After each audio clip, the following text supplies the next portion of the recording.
Hey, y'all, I'm Ebony K. Williams here, host and attorney extraordinaire. Welcome to Holding Court, where we analyze the very latest in legal headlines, the ones that got all the streets talking. You know what we do? We dig deep into how the courts impact the culture. We break it down, going straight from gavel to your news feed. And every week, we keep it 100. Right, Dustin Ross? That's right. Dustin Ross, my love, I already know the answer, but how was your weekend? My weekend was incredible, very, very good, and it started off right.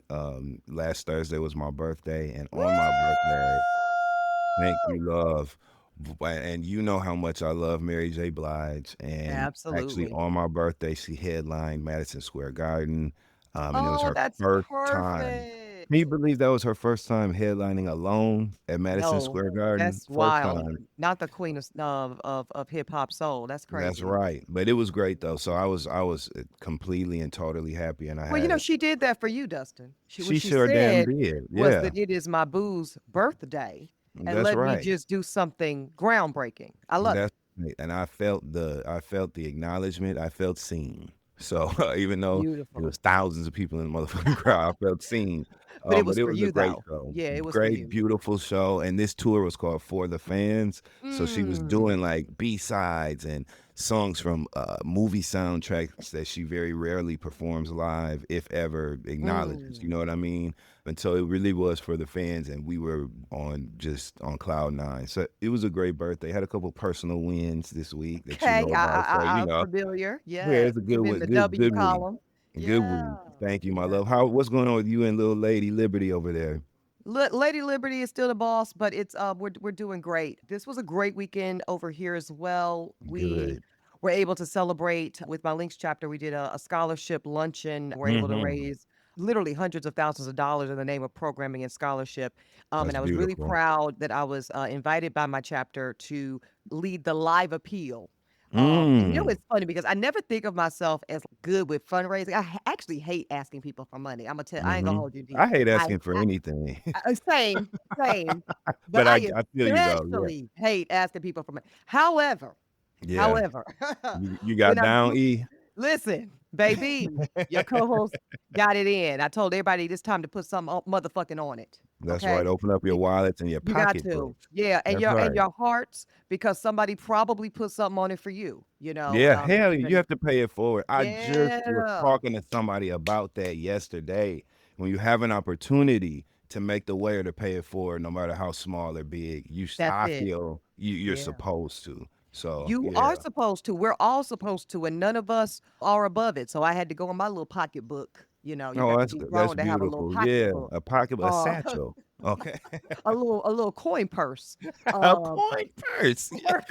I had to put a little coin on it in the name Yeah, of scholarship. So it was great. It was a beautiful, that's beautiful, good. real I know they were beautiful day. grateful for you, Ebony, because you are Oh, thank you. effective. So I You know are you sweet. did your thing. Yeah, we surpassed our goal and that was beautiful. So that's it. That's all. So on today's docket, a couple Mm-hmm. mixed items here.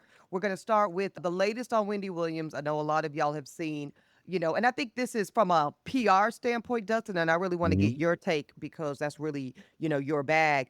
I want Okay. to get your take on like how often since the top of the year, we've seen a lot of Wendy. We've seen a lot Mm-hmm. of Wendy from Breakfast Club to The View to the protests that were on April 1st in Mm-hmm. LA To that and in New window. York, the window sign, that she's been giving interviews, the hashtag free Wendy with the on the notebook paper, Yeah. it so we've The been seeing a scooter. lot as a- we've been seeing a lot of Wendy, and I want to Mm-hmm. know from a public narrative front, how effective you think it has been thus far. Sure. If you think she needs to make changes to that strategy, what you would recommend, and then from a legal aspect, you guys, we're going to talk about the fact that she did have reportedly a private hearing with a judge just last week, and apparently the judge shared some things that hurt Wendy's feelings. She was done too pleased to hear it. So we'll talk about the latest on that. Also, we'll go, and I definitely wanted to put this case on the book because in the era of the 50-50 conversation and the red pill of it all, one of the Mm-hmm. things that seems to be a trigger topic for so many in our community is the issue of child support. The people feel a way about child support, Dustin. They Um, sure do. my God, they do. And so Texas said we're gonna raise the stakes. We're gonna Hmm. up the ante. And Texas just last week has passed an even more aggressive child support bill. We'll see if it becomes law. It needs the governor's signature, of course. But per this bill, they're running the clock back on the child support. It no longer will Yep. start with the birthday. It will start with the conception day. Mm. And I definitely want to get into the legal nuance of why that is the case, why they're arguing this is necessary, and what we think the response will be, the presumed gentlemen of Texas. Mhm. So we'll get into it. Okay, so we're going to start with Wendy, like I said. So this was just last week. This is all reported coming to us from the sourcing of TMZ. And I'm going to tell y'all something. I remember when I first started doing this type of celebrity legal coverage, Dustin. This was in my Mhm. early broadcast days, very, very, very new in the space. So we're talking about like circa 2009, 2010. I was living out in Los Angeles. I was on talk radio, which is Okay. actually quiet as kept. Jurors that don't know, that's where my career started, on KFI AM 640. And my radio mentor, a gentleman by the name of Mo Kelly, had me on a weekly basis at some point to do a segment. It was called Ebony Mm. K's Celebrity Justice Wrap Up. Mm. Yeah, yeah, I never really told this story, I guess, on the show. Yeah, so Come that, on, history lesson. Let's come on, go. history. Yeah, this will be in my documentary. No, Yes. boy, I'm silly. Yeah, so that was that was the incubator for holding court, really, when I think about Wow. it, right? Shout out Um, to them. What did you Mo Kelly? Shout out to Mo Mo Kelly. Kelly. Yeah, oh, Yes. Mo Kelly's the best. He is the best. He's still doing this thing on KFI AM 640. Shout out to him out in Los Angeles. So, anyways, D, the point of the story is that I would often get a lot of my stories from TMZ at that Mhm. time. This Mhm. was the height of like Chris Brown and all that shit. This was the height of Yes. Amanda. I want to say it was Amanda Amanda Barnes. Bynes, crazy Bynes, ass. thank you, Yep. Amanda. Mhm. Yep, she was in and out all the time. Mhm. Casey, Anthony, all of that shit. Oh That was the yeah, news the cycle. thick of Yeah. that paparazzi driven, Yes, yes, really yes, heightened news cycle moment. content. Yeah. Yeah, and Mhm. so at that time, people still were kind of shady on TMZ. Like TMZ is like not real news. But I'm gonna tell you something. I have watched this platform, as we all have, but I watched it from a particular lens as one of my primary sources as a journalist, right? And they hardly ever get it wrong, is the point I'm Yeah. making. They Very really rarely. rarely, rarely, rarely. I remember when Kobe, may we all just have a moment around his death. When Mhm. Kobe passed, the very first people to report it, broke the story first, was TMZ. And because it was TMZ, even then, Dustin, people were like, oh, this fake. This is not real. I don't want to believe it, because we didn't want to believe it. And we all Yeah. understand that, because Kobe meant a lot to many of us. Yeah. Um, but TMZ absolutely had that shit right. And they get most of what they report on right. So that's the framing here, y'all. So this is coming from a TMZ report. Not a lot of other news sources have been able to source this particular Wendy Williams hearing, this recent one, very well. But according to a TMZ source, Judge Lisa Sokoloff, okay, she basically just told Wendy some shit she didn't want to hear. She told her essentially that her television career, her daytime television career, is over. Is over. Because I got the feel, and for her to say that, reportedly, Dustin, it gave me the indication that one of Wendy's legal representatives was arguing for some type of, relaxed Mhm. guardianship model to allow for Wendy to work, to allow for her to be able to return, if not to the purple chair, certainly to other platforms and earn a living and Yeah. continue to amplify, what will absolutely go down, already is a Hall of Fame career. Yes. Uh, and the judge said, what career, essentially? Her career is over. Can you imagine being told that No, shit? I How cannot. absolutely terrible. I cannot. After I'll let you finish and then we'll do all that. Go ahead. But it's terrible. So apparently, the judge said, what career? Then the judge went on, Dustin, to accuse her niece. Many of us Mhm. actually saw Wendy's niece, Alex Finney, in the Lifetime documentary. The judge accused that niece of leaking information to the press, to the media, and then actually went so far, reportedly, to sanction, to at least threaten sanctions, I should say, against the niece. So this is the judge threatening future sanctions, which could be anything up to fines, could be detainment for the niece for talking to the media. I guess arguably interfering with the proceedings. The source also claimed that the judge went as far as to call Wendy Williams' family, the family itself, no good. So can you imagine? Mm. So this is kind of like, I guess, what this would look like. This is me on the bench. Dustin, let me just tell you a few things. Mr. Ross. Your family's no good. I'm about to put your niece on ice because she talking too damn much and I don't like it. And career, sir? What career? Your career, as you know, it is totally over. Anything to say? Hell yeah. I can't imagine being in that position. And although there's obviously some issue that needs to be addressed, identified, and then managed appropriately, Wendy Williams is not in the position for that, I believe, warrants some of the shit that I've heard this judge say to her. I just Yeah. don't believe it. There's something very unsettling about hearing these judges have this much control over her life. And this is where people start to feel like there's an overlap, right? Because what the fuck do you mean your career is over? Who the fuck are you to tell Wendy Williams that her career is over? Her career is not over because she's a personality. And when you're a personality that has a career and has a verified impact in culture Absolutely. and media like that, you can work forever because you always have a story to tell. So her career is not over. A story to tell, excuse me. So her career is not over. And that's quite disrespectful, Ebony. We're talking about, like you said, Hall of Fame Yes. show, or multiple Emmy nominations for her pivot into daytime. We're talking about the Yes. ultimate rebrand. She cleaned up a lot of dirt off of her name in order to function, and not just function but thrive in the Right. daytime TV space. Her show made money. They made millions and millions and millions and millions of dollars in ad Say sales that. and And ad every revenue on that daytime show. show, and every daytime show does not, just so y'all know, even some of y'all's favorites. Go ahead.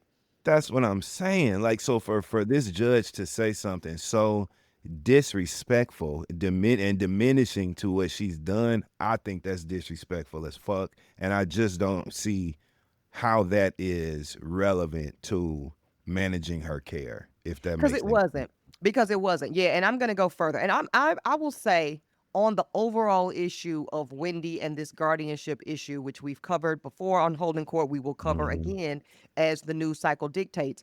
I do lean on the more overly cautious side, right? In Mhm. the sense that I've already gone on record. I do not believe that Wendy needs the scope and extent of the current guardianship Mhm. dynamic. I'll get into that in just a second, a little bit more detailed. But I believe that if this was my courtroom, Dustin, I Mhm. would rule in favor of continuing some oversight. Mhm. Some oversight, mainly because I want to see more from the medical experts around the cognitive decline argument. Is there Mhm. an element of dementia? Where is she cognitively? But even more so around the alcoholism. And like I said last time we covered this in detail, what I think is the part of the problem, and you set this up very nicely, Dustin, in your intro of this today. Let's first identify, Mhm. then, analyze, and then decide what Right. the management needs to be. And see, I think things are being done out of order, D. I think that there is an absolute conflation by the courts, right? By the courts and by the handlers of Wendy. And by handlers, I'm talking about the health advocate as well as the legal guardian. And everybody's kind of now muddled the issue because now is she in this station, so to speak? Is she in this dynamic because of cognitive, because of alcoholism, because of purported substance abuse? What is it? And see, when we don't cleanly know, pardon the pun there, what it is, right? When we don't cleanly know what exactly is the issue at Yeah. hand, now we don't know what to think about the ways in which y'all have chosen to handle this lady. And as you say, she's not just any old person off the street. However, even anybody off the street deserves the best care. But Wendy Mhm. happens to be the most exceptional among us when it comes to what she does professionally in this world. Mhm. So that's very, very, very important. And more so, let me get on this judge for a minute, because even as somebody that believes that some management is still needed, you, ma'am, sitting on a bench in a civil hearing courtroom, are in literally no position. You hold no authority. You hold zero expertise around who does and who doesn't have a career to speak of in mainstream mass media. Like, you literally you don't even have the qualifications to assess that. Let's talk So you about are it. literally out of order in the highest Mhm. levels. in the highest Mhm. level. So again, if Mhm. Your Honor, if you want to make statements about the scope of the conservatorship, you want to talk about the health proxy, you want to talk about the accounts, speak on that. But don't you dare open your mouth to speak on the plausibility of the sustained, renewed, or whatever she decides to do of this legend of industry, this titan of industry. Yes. To me, Dustin, that felt like you were just trying to degrade Wendy. That, Yes. like you said, was disrespectful and it was purely intended to degrade. Yes. And I Yes. And don't that's like when fucked judges up. do that. Yeah, I don't like, and they do that from time to time, and I don't like that. Keep it to the And facts, Your Honor. let's talk about the mental health piece too, right? If Wendy is so fucked up in the head that she needs all of this, oversight or whatever, and this really harsh oversight that they are forcing on her right now, what the fuck do you think that did to her mental health for you to sit here and tell her her career is over from that bench? Like you have Drove the a stake in it. Drove a stake in it. Further, that's what I'm saying. I see people do this to juveniles a lot, unfortunately. mm, Yeah, that's not terrible. every judge, not most judges, but I have absolutely, with my own two eyes, Dustin Ross, seen a judge. This happened to be a white male judge in Durham County in a juvenile hearing. So we're literally talking about young people 16 and younger. Okay, 16 and younger, very, very mid to low development of their own cognitive lobe. Okay, their frontal lobe, and already in a vulnerable population, okay, normally impoverished, normally not a great family life. And this judge used to keep, you remember them Ziploc ties? Mhm, Um, mhm. none of us use. We all used to throw them Little zip motherfuckers tie. away. Yeah. Yeah, well, Uh-huh. I did. I ain't never used the motherfuckers. I just used to Right. tie the bag, You just know tie. it. Nobody used that. They stay right connected to each other. You know how you could tear them Yes, off? yes. They stayed on that little roll right in the box. Fuck it. That's it. So he would keep Mhm. literally, Dustin, a box of those on the bench in open court. And every time it was a young black male, normally, with a SAG situation, he would throw the tie to either the young man or his legal counsel. Pull your pants up and tie your pants with one of these. I don't want to look at you like that. See what I mean? It's That like, Your bullshit. Honor, listen, hey, if this young person did something, let's adjudicate it. I got no problem with that. But you just putting some extra, absolute disrespect and dismissiveness and degrading commentary on top, unnecessary, Unnecessary, and you're doing it on purpose because you're taking advantage of your of your power, and authority. that's what it is. Yeah. Let's call it what it is. And you've been waiting to humble this rich black woman that under any Woo! other circumstance you would have no influence over her life and That's over it. her quality of life. You've been waiting for an opportunity to do it. And another damn thing while we're here. Let's What the do it. fuck what the fuck they doing telling the niece she can't talk? She ain't under no goddamn conservatorship. She At can all. say whatever the fuck she wants to say. And no matter what, to me, let's get into the legality of that, Ebony. Like, what are Mhm. they able to do and not do when it comes to her niece speaking to the media about the case?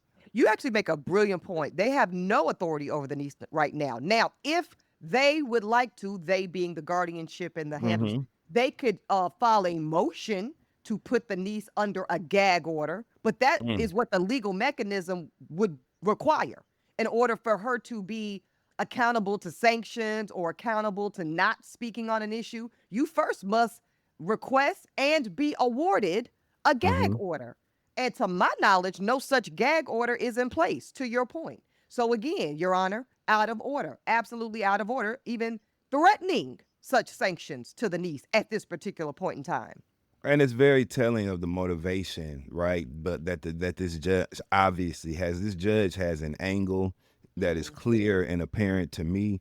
Anytime you're taking those sort of liberties, I don't even want to Now use leave the my word baby in that. out of it. I Leave don't my want to baby use the out of it, word in that way. Dustin. I don't even want to use the Yeah. word in that way no more. It's such Liberty ain't, now, Liberty it's a say how I got in it. How I okay, got it's in such a it. pure word in my vocabulary now. But I know. anyway, you just to take that, the judge. I just think that it's clear what the judge wants to do. You want to try to, like you said, Humble her. demean and humble Yeah. this rich black woman, and I hate that this is happening in front of our face.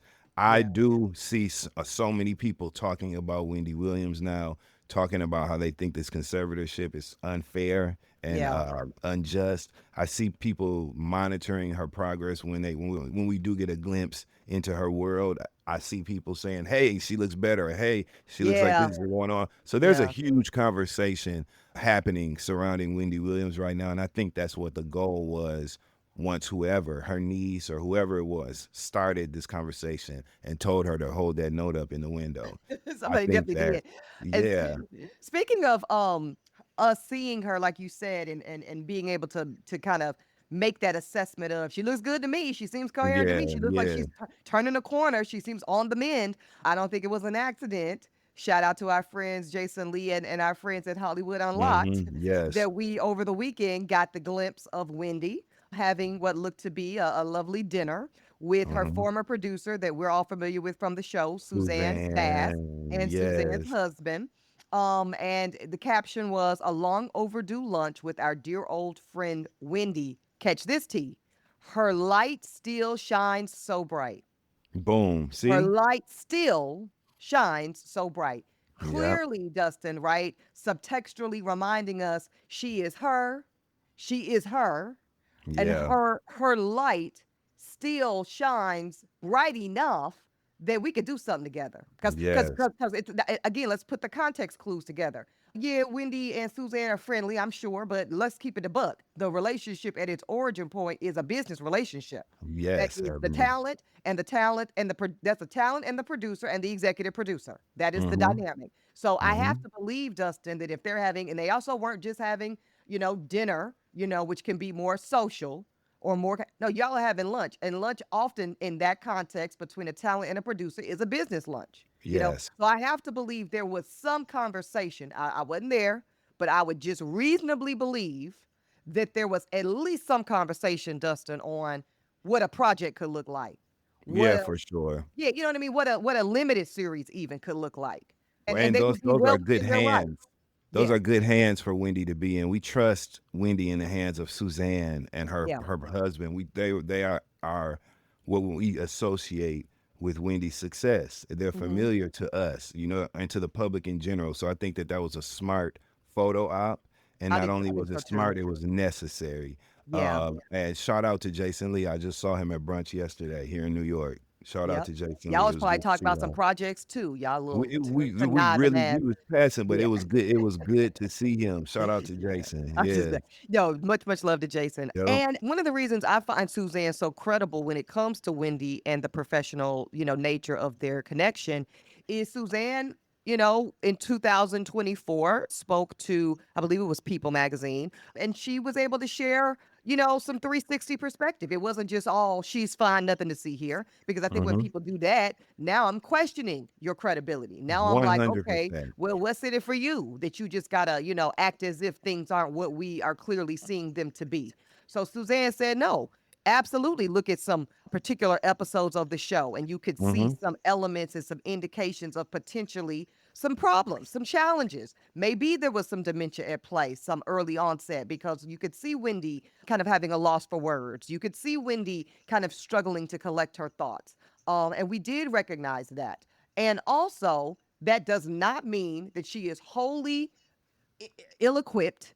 It does not mean that she is wholly dysfunctional. So Right. I appreciate Suzanne for having what I believe is to be some integrity in the way she speaks about Wendy and her condition, which, like, to your point, Dustin, would make me more likely to trust the development of a potential project in her capacity. Yep. That would Yep. make sense to me. I want to end on this with this, and one of the main reasons I put this story on the docket is, of course, because it's Wendy, but also y'all remember that Wendy originally was absolutely okay with the guardianship. If you go all the way back, y'all, this is almost 3 years ago when the guardianship was originally initiated, which was in 2022. Wendy was on board in May of 2022 with the notion of some oversight. She recognized, because again, this all started with the Wells Fargo of it all. Wells Fargo froze all of her accounts, locked her out of everything online and in person. She could access none of her millions of dollars that were being Mhm. held by Wells Fargo because they flagged the actions of Wendy's son, Kevin Jr., Mm-hmm. because he was her power of attorney and he was withdrawing and moving massive amounts of money.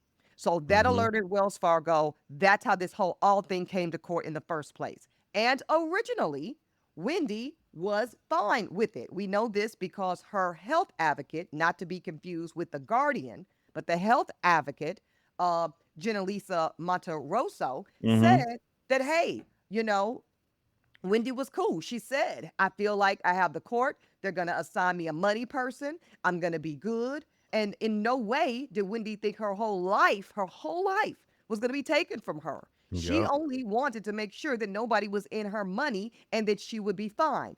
You're And right. here's what I want y'all to take from this, jurors. This is what I need y'all to know. Your intention for a legal mechanism is not always and frankly not usually in alignment with what the court intends. Yep. Okay, I'm gonna say that a little tighter. Wendy went into it agreeing to the guardianship under her line of thinking it was going to be limited to the money piece, it was going to be a light touch, and that it would be in the best interest of her financial standing. But nowhere in there did the court agree to that frame of thinking. Yeah. That's what Wendy was thinking, and that's what she told herself it would be, and that's what she was agreeable to. The problem with that, and people do this every day, Dustin, every day, they consent or agree to legal functions that they're actually not really aware of the true nature of the functioning. Yeah. And this Damn. becomes a serious problem. And this is where, before you say, yes, Your Honor, yes, court, yes, I'm good with it, get clear on what they mean by what guardianship looks like. Get clear on what they mean when they say conservatorship and what it looks like. A proxy, a power of attorney, what that looks like. Because the whole while you could be thinking one thing and they have designated it as something else. Yep. You end up fuck around and find out. That's what And happened. literally find out, yeah, this Yeah. is really sad. I'm going to wrap with this end of this quote from the health advocate, Gina Lisa. She said that a lot of people would say, hey, listen, I would question the guardianship more. But when everything is happening so quickly and the bank is saying, somebody's trying to take your money and there's something going on and we're just trying to kind of save you, okay? Why would you not trust the courts, right? Why would the courts become your enemy? So this is the health advocate kind of speaking on behalf of Wendy. And I think that's very fair, Dustin. I think that's reasonable. Most people would not believe that the court would end up being the enemy, would end up being adversarial to what you desire. But I need y'all to know, I hope somebody's hearing this. I hope you I listening. I need somebody to know. I need y'all to know that that is often the case. And this goes kind of back to divorce even. Remember I was Mm. kind of talking about how the divorce you or the wedding, right? The marriage license, you really think you're entering a contract with just you and your spouse? Oh no, baby. Oh no, Right. baby. There's a third party to the contract. It's called the state government. The motherfucking government. Yep. Yes, and they have an interest now. Just like the minute that Wendy consented to some level of conservatorship, Yep. the courts now have a vested interest. And that interest can and likely will diverge from that of your own. So, again, this is just a loving Auntie E PSA. Don't assume going into any legal functioning, marriage, child support, Anything guardianship, binding. conservatorship, Yeah. anything like that, y'all. Do not for 1 second assume that your intentions and your goals are aligned with that of the courts. That's it. You I'm gonna can't leave it say there. it any more plain than that either. Yeah, I You don't appreciate need no that. more examples. This is it. I hope y'all were listening to Ebony. Yeah, because that's just it's real sad to see. It's real sad to see. And as you Mm, can mm, mm. see, undoing it is very difficult to do. It's very difficult to do. All right. Yeah. Moving on down to Texas. You know, they're going to do some shit in Texas and Florida, ain't they? So The Texas has now passed a new bill. They're calling it the pre-birth child support bill. Heavy on pre-birth.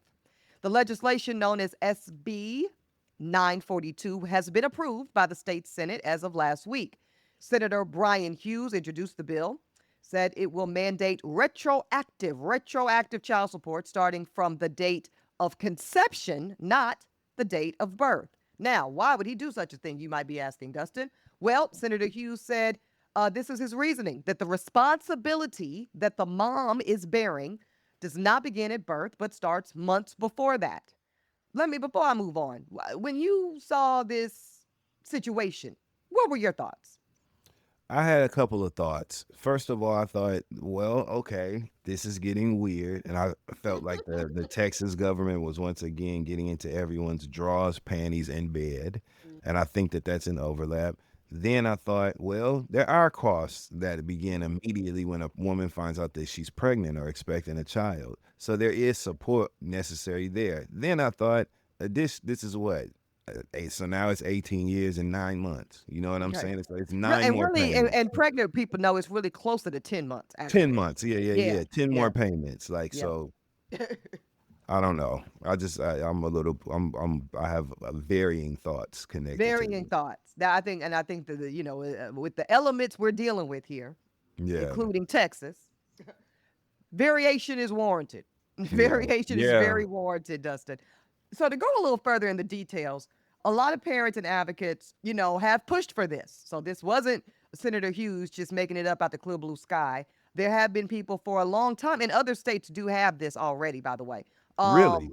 Yeah, I'm gonna go into that in 1 second. Okay, so there have been whole coalitions, Dustin, that have been advocating for this for some of the reasons that even you shared, right? The fact is, Mm-hmm. way before Liberty was born or any baby is born, we know that there are prenatal doctor's appointments. We know that there are supplements and prenatal vitamins and different things, sometimes medications, depending Mm-hmm. on, let's say, if you get gestational diabetes or other hypertension things, if there are medical complications or conditions leading into birth, that Mm-hmm. medicine must be paid for. That care must be paid for. We know sometimes these situations get very complicated and people have to be on bed rest and different things that could incur lost wages, even. I mean, we could really paint the picture, right? That this whole situation could get quite pricey before the baby takes its first breath. That's the Absolutely. yeah, that's the excuse me, the legal reasoning under the bill, right? Is that there are a lot of expenses incurred before the actual birth, and that the mother or the birthing person, right, should Mm-hmm. not, under the banner of equity and fairness, if we want to kind of act like that's a real thing in Yeah. Texas, right?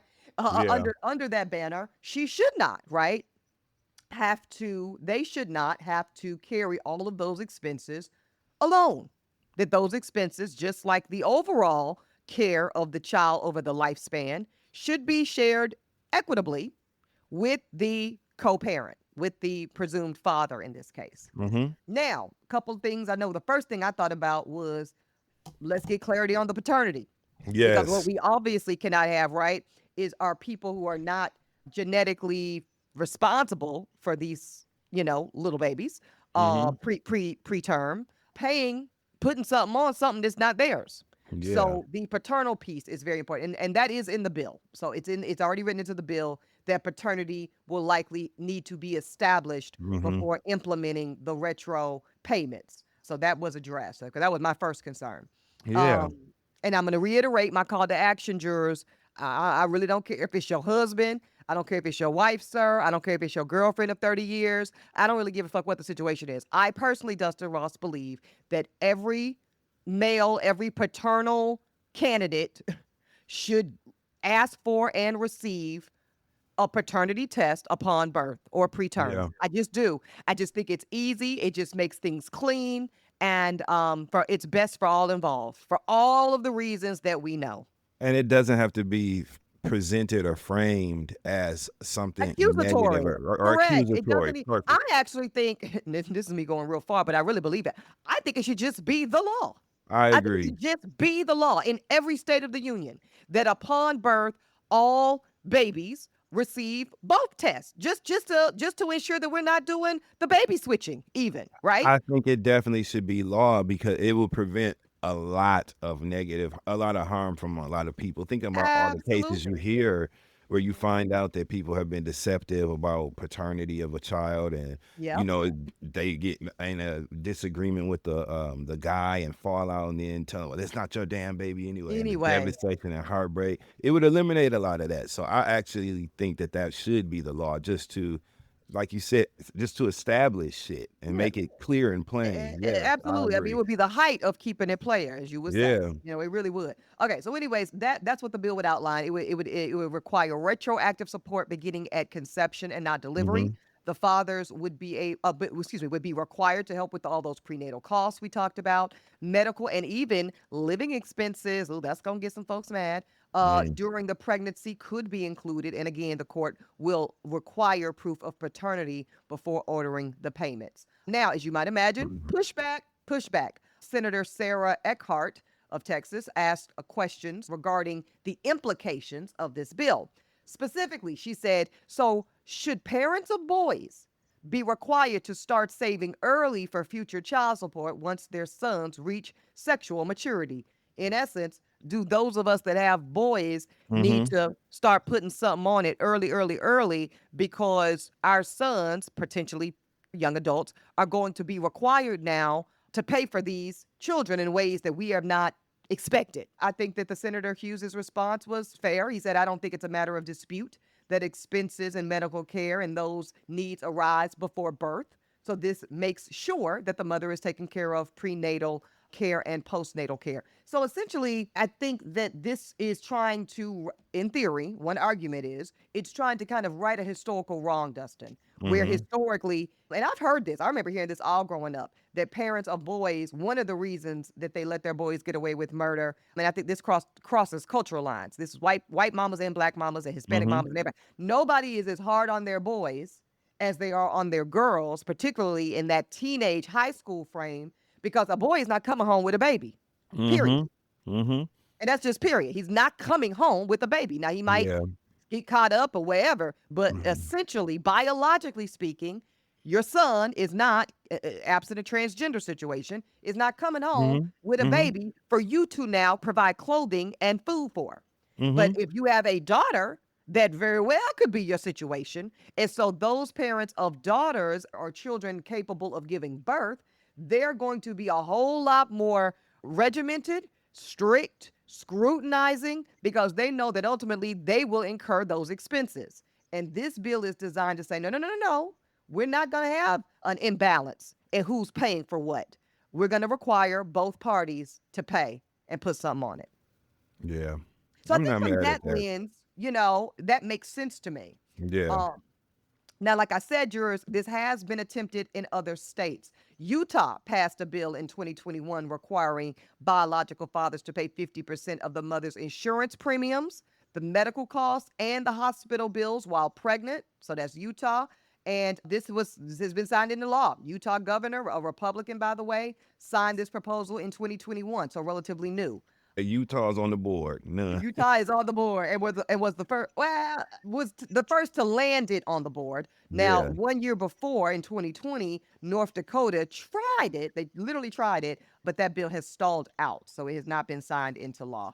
So that said, there's some precedent, y'all. So don't be surprised if some similar bill is coming to a state near you.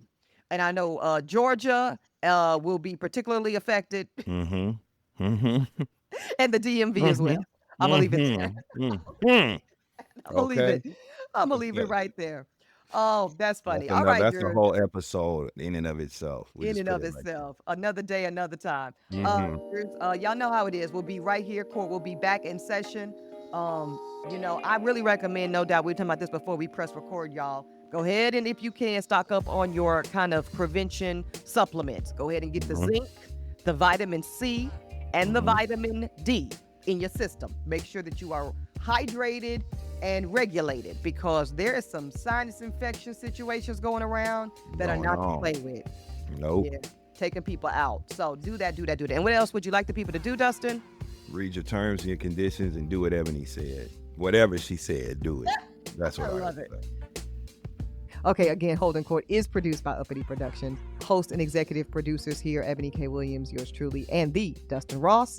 Executive producer in Dossie, McCraw. We've also got our senior producer, Ashley Hobbs. And follow us on Apple Podcasts, Spotify, and any and everywhere you get your podcast.